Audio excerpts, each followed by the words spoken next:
Steph Curry officially explains to us how he developed an unstoppable shot that no one can guard and that basically never misses. Let's listen to this. This is the Mind Game Podcast. Like quick release? Yeah, we talked about that a lot. When I was in high school, changing my form, I used to do like the little slingshot situation, and to the point of seeing, when I watched myself on camera, it was like, that thing looked like it takes forever to get up there. But to your point, it went in.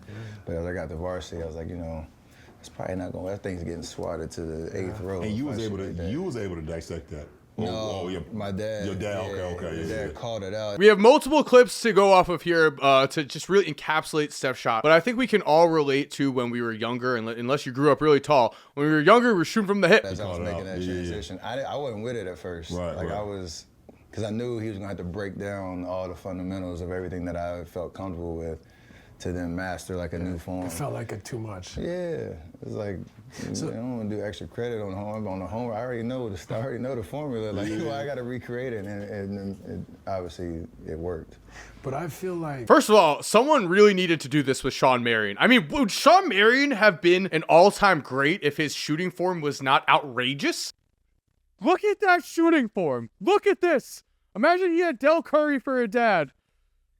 What was his percentages? Bro, it looks like the ball's just flipping out of his hands. Like he's not even shooting. He's a wizard. Shawn Marion actually played with Steve Nash. Free throw percentages, money, 81%. Okay, look at the three-point percentages. I mean, he had some good seasons, but some of these seasons are abysmal. We're going to finish with the rest of what Steph is saying, but I pulled up some shorts from this podcast too, so again, we could get the full picture. Obviously the inspiration that you saw every day, but like as your pops being a pro itself, anything like you took from his game? Quick release was crazy. Yeah. Every video you see of him, sit in the corner, one here, one dribble, and then the quick release. He had the high arcing release too. Yeah. I couldn't get that, so it was like almost comparison and contrast of right. I want to be a great shooter, I want to have a quick release, but I also have to own my own form. I can't really. It has to go in at the end of the day. day. You know what I'm saying? You got to feel comfortable with what you're doing. But did you guys ever talk about it? Like quick release? Or you just we talked about that a lot. When I was in high school, changing my form, I used to do like the little slingshot situation, to the point of seeing, when I watched myself on camera, it was like, that thing looked like it takes forever to get up there. We're back to what we already were talking about. I do like the fact that this one has highlights though. Steph Curry, a career 40%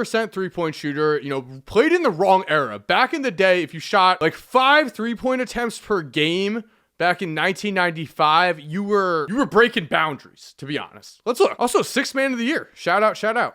They were taking threes in 1995. Steph Curry, 6th man of the year. Shout out, 1994 season. Most he took was 5.2 threes a game, but career over 40% shooter. Steph is the classic, my dad was really good in the NBA, but he was not a superstar, and now your son takes the next level. Will Dylan Harper be another example of that?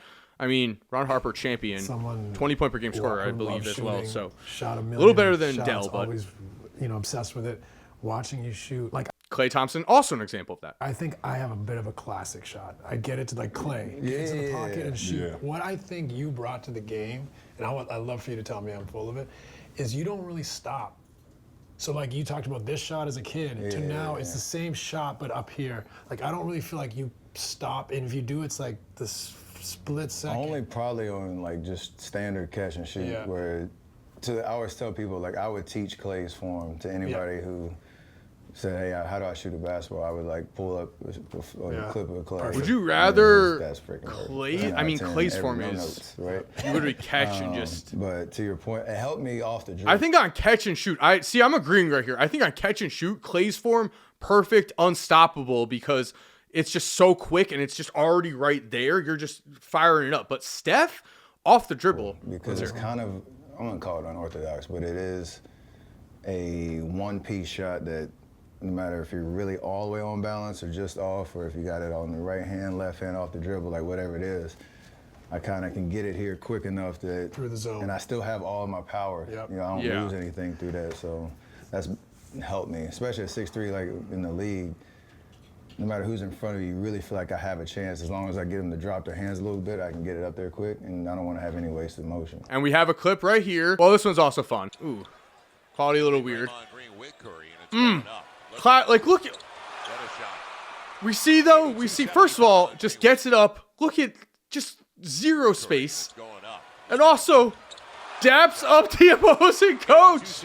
I mean, that's all the Pelicans really have, right? At least they have that. But here we go. So we're talking about Steph being able to get a shot up against anyone, right? This is Wemby. Why do we have no sound? Oh, here we go. Look at this. Imagine, staring him down. Wemby can't even look. Wemby's like, what just happened? I'm an alien, but even I can't guard Steph Curry. Welcome to the Steph Curry Club, Wemby. This is just Ja this season, if we're being honest. Crying. Or was that just happened? That's just how I shot it. There wasn't much thought to that part other than when I was in high school doing that transformation, I guess you call it. Because I also feel like that is a part of your range, is that you, like, instead of stopping and having to use all your legs, you're using it all in one motion. So, like, he just kept backing up. And it's Where's this changed the game. It's like a flick. Like I got an opportunity to see it this, last summer. Bron is not laughing. He's like, dude. Joining forces. I got to see it after practice every day, just like a flick. It didn't matter. Right. You know, certain guys in our league or certain, basketball players all over the world, they have to get in a certain pocket. And in order for them to even get to here or how, it's like when he touched the ball, by the time he does what he needs to here, it doesn't matter where it's coming from. It come from here, quick. Like, and that's a great question. It's like, did you learn that, or it just kind of happened? And it's like, no, it's kind of natural. It's kind of just naturally just happened. Yeah. He just naturally was the one. A reset, like summertime. When you're working on mechanics, like my guy Brandon Payne, we'll talk about it. And if I miss 2 or 3 in a row, and he start looking, I'll know it's because I don't have the ball.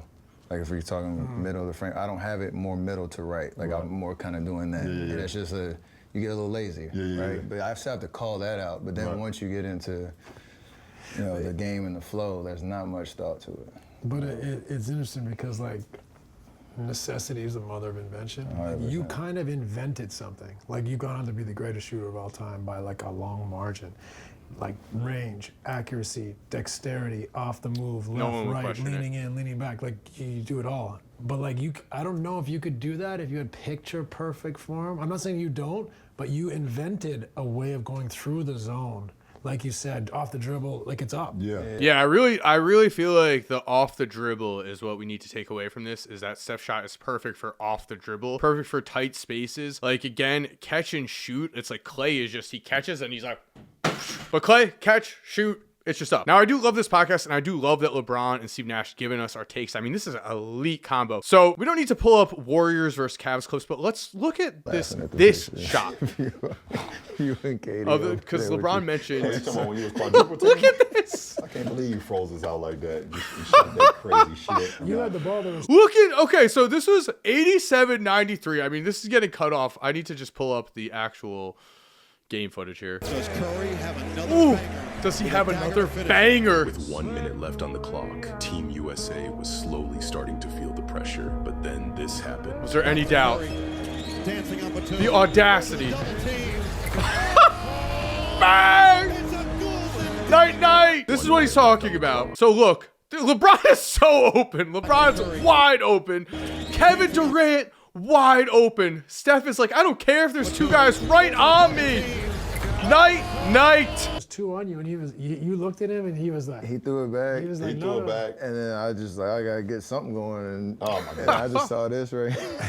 We both over there like. That is a And those full ones, what red do in you feel? 2K. Like, are you red, now not bang, even bang. thinking now? You That were last one, not thinking instinctively about playing anything. basketball. Yeah, the first one was again the conversation. Like I'm gonna set a screen for you. He made the look at play. the- I reacted. he whatever. just plays Second perfectly. One, Batum, he hesitated for a half a second. Half a second. Yep. And I got him. Got there. a quick pump. Yep. And then the third one was great basketball. Swing the book, baseline drive. That's like That- practice. Yep. Bro. Last one, whatever that was. That was just You can see the wild. rim on the left. What night time? By the way, He thought a timeout happened after the last one. He ran down the whole right side, went around the baseline, looked at the Dude, he's just like, oh, I need to play I'm like, defense. Yo, we got a guard still, bro. Like I was selling it right at the time.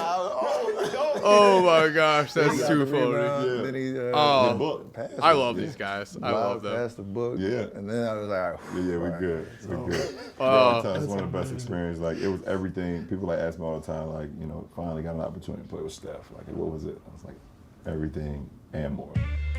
That's so good. That's so wholesome. All right, we're gonna end it there. Steph just explained though what makes his shot picture perfect, why he's able to get it up against anyone. If you enjoyed this video, I think you're gonna like these videos that are currently on the screen. And if you're already subscribed, thank you so much for supporting. You are awesome. We all know it. And as always, have an awesome day and peace.